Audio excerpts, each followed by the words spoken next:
Hello friends, physical science में हम निदानात्मक परीक्षाएं यानी डायग्नोस्टिक टेस्ट्स के बारे में जान रहे थे, जिसमें आज हम निदान प्रक्रिया यानी प्रोसेस ऑफ डायग्नोसिस के बारे में जानेंगे कि निदान प्रक्रिया क्या है, इसे कैसे कक्ष में लागू किया जाता है। शैक्षणिक निदान की प्रक्रिया के महत्वपूर्ण 5 पद हैं और वो कौन कौन से 5 पद हैं उनके बारे में हम जान लेते हैं। सबसे पहला है निदान के लिए उपयुक्त छात्रों का चयन, selection of students who need diagnosis, यानी निदान के लिए जो कौन कौन से छात्र हैं जिन्हें समस्याएं हैं अधिगम में, उन छात्रों पर क्या है निदान किया जाता है। सबसे पहले उनका सिलेक्शन किया जाता है। सर्वप्रथम उन छात्रों की खोज की जाती है जो विद्यालय में समायोजन कर पाने में कठिनाई का अनुभव कर रहे होते हैं। ये वे छात्र हैं जो किसी एक अथवा अधिक विषयों में कमज़ोर होते हैं तथा स्कूल की प्रक्रियाओं में यानी स्कूल की जो एक्टिविटीज़ हैं, क्रियाएं हैं, उनमें ठीक से समायोजन नहीं कर पाते। ऐसे बालकों का पता लगाने के लिए हम इस निदान प्रक्रिया का चयन करते हैं, निदान के लिए उपयुक्त छात्रों का चयन करते हैं और इन चयन करने के लिए किन किन विधियों का प्रयोग किया जाता है वो हम जान लेते हैं। प्रत्येक छात्र को अपनी कमजोरी एवं प्राय उसके कारण भी ज्ञात होते हैं, अतः ऐसे बालकों को जिन्हें निदान की आवश्यकता हो स्वयं ही अध्यापक के सम्मुख आना चाहिए। यानी जिस छात्र को कोई समस्या है, निदान की आवश्यकता है, तो स्वयं ही अध्यापक के सामने आना चाहिए। यानी प्रत्येक छात्र को अपनी कमजोरी के बारे में पता होती है, उस कमजोरी को दूर करने के लिए ही निदान की आवश्यकता होती है। जिन छात्रों की उपलब्धि यानी अचीवमेंट असंतोषजनक हो, उन्हें साफल्य परीक्षण यानी अचीवमेंट टेस्ट तथा बुद्धि परीक्षण यानी इंटेलिजेंट टेस्ट देकर छांट लिया जाता है। यानी इन परीक्षाओं को कराने के बाद उन्हें अलग कर लिया जाता है। जिन बालकों को निदान की आवश्यकता है उनका चयन अध्यापक वर्ग अपने अनुभव के आधार पर भी कर सकता है। यानी जो अध्यापक डेली छात्रों को पढ़ा रहे हैं उनके लिए सब पता होते हैं कि कौन छात्र कमज़ोर है, किस छात्र के लिए निदान की आवश्यकता है, तो उनको अपना बुद्धि और विवेक के अनुसार अलग कर लेना चाहिए। विद्यालय में हुई विभिन्न परीक्षाओं के परीक्षा फलों के आधार पर भी ऐसे छात्रों का चयन किया जा सकता है। ऐसे छात्रों के चयन में साक्षात्कार यानी इंटरव्यू प्रविधि काफ़ी हद तक सहायक सिद्ध हो सकती है। यानी ये प्रविधि क्या है, इंटरव्यू वाली ज़्यादा सहायक सिद्ध हो सकती है। ऐसे छात्र भी होते हैं जिनकी बुद्धि लब्धि यानी IQ काफ़ी ऊंची होने पर भी निष्पादन यानी अचीवमेंट बहुत ही निम्न स्तर का होता है। यानी ऐसा कई बार देखा है कि जो छात्र हैं जिनका IQ लेवल काफ़ी अच्छा है और उनका जो अचीवमेंट है यानी निष्पादन है, परफॉर्मेंस है, वो बहुत ही पुअर है, यानी निम्न लेवल की, लो लेवल की होती है। तथा ऐसे छात्र भी मिलते हैं जो कक्षा में तो प्रथम आते हैं लेकिन समाज में समायोजन स्थापित नहीं कर पाते। यानी पढ़ने लिखने में होशियार होते हैं, परीक्षा पास कर लेते हैं, सफल भी हो जाते हैं, लेकिन वो समाज में अपने आप को स्थापित नहीं कर पाते हैं। ऐसे छात्र भी होते हैं। अतः ऐसे लो अचीवर्स तथा मिसफिट्स का भी बड़ी सावधानी से चयन करना चाहिए।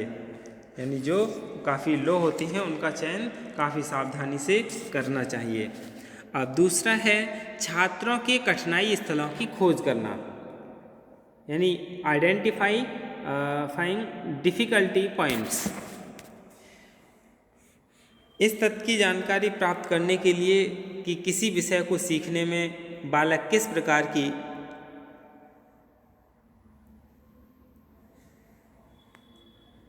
कठिनाइयों का अनुभव कर रहा है, नैदानिक तथा निष्पादन परीक्षाओं से सहायता ली जाती है।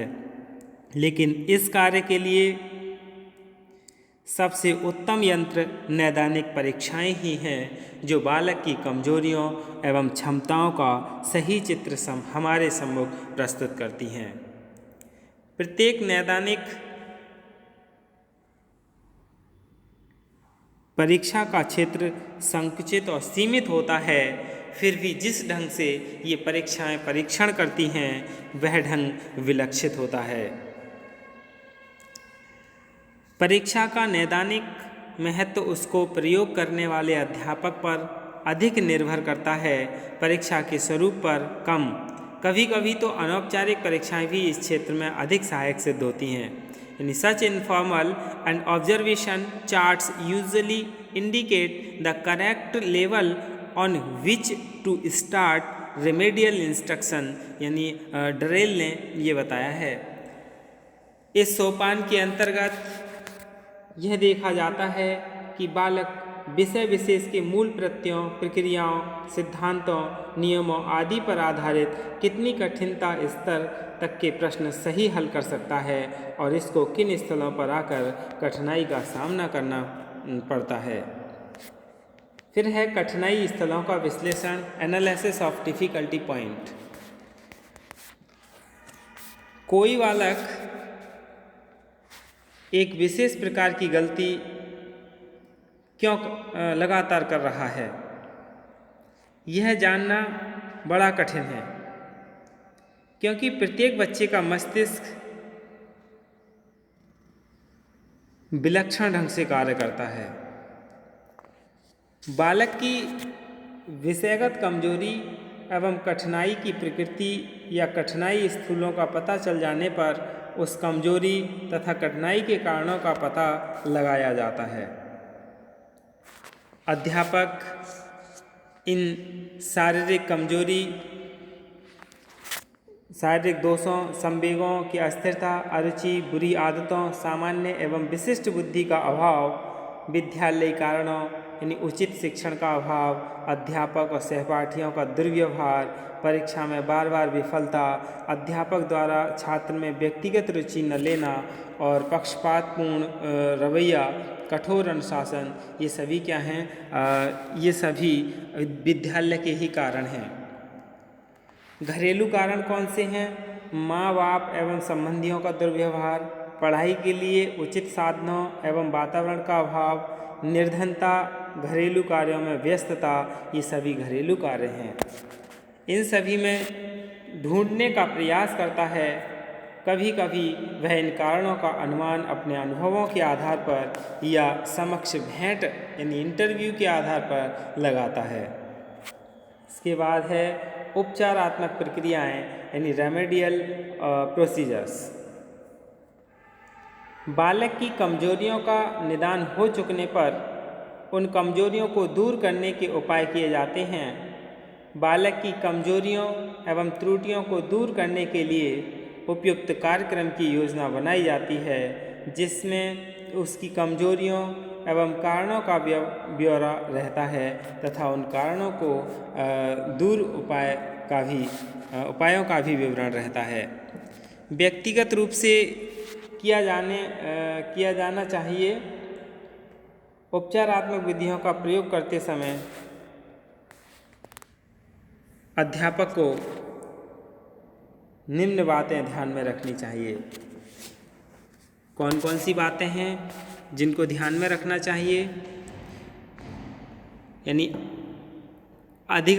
अधिक प्रतिभाशाली छात्रों के साथ ये परीक्षाएं इतनी सफल नहीं हो पाती जितनी कि मंद बुद्धि बालकों के साथ होती हैं।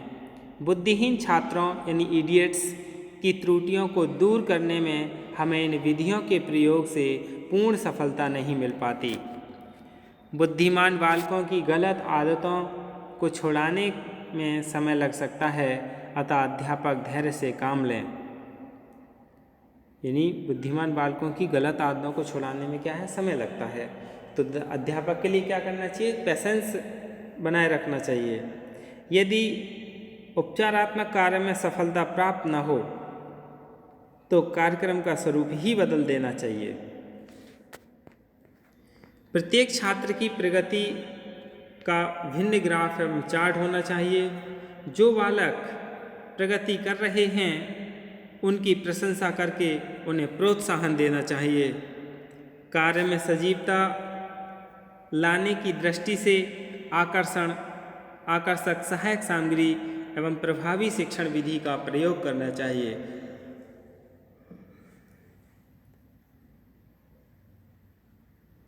छात्र जिस विषय में कमज़ोर है उससे संबंधित साहित्य, पत्र पत्रिकाएँ आदि पढ़ने के लिए दी जानी चाहिए।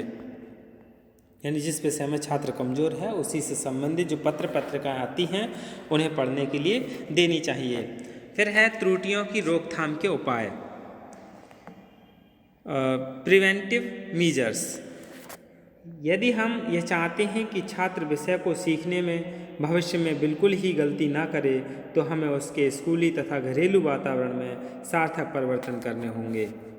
इसके लिए हमें अतिरिक्त बहुमुखी योजना भी तैयार करनी पड़ सकती है, जैसे विद्यालय परिस्थितियों में सुधार, पाठ्यक्रम संशोधन, परीक्षा पद्धति में सुधार, उचित अभियोग्यता परीक्षाओं का प्रयोग, व्यवहार परिवेश यानी ट्रीटमेंट इन्वायरमेंट में सुधार, ये सभी। निदानात्मक परीक्षणों के निर्माण में सावधानियाँ, precautions regarding constructions of diagnostic test. जहाँ तक हो सके निदानात्मक परीक्षाओं का निर्माण अध्यापक स्वयं ही करे। अध्यापक को छात्र से निकटता का संपर्क स्थापित करके उसके बारे में संपूर्ण जानकारी प्राप्त कर लेनी चाहिए। शिक्षण को प्रभावशाली बनाने में हर संभव प्रयास किए जाएं। छात्रों के उत्तरों की जांच बारीकी से की जाए एवं त्रुटियों की विस्तार से टिप्पणी दी जाए।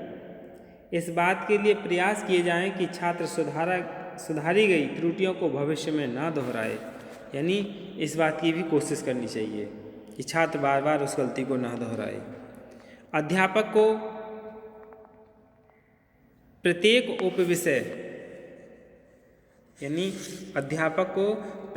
उपविषय की कठिन सामग्री एवं निदानात्मक परीक्षाएं तैयार करनी चाहिए। उपचारात्मक शिक्षण के पश्चात यदि आवश्यक हो तो उसी निदानात्मक परीक्षा का फिर से प्रयोग किया जाए।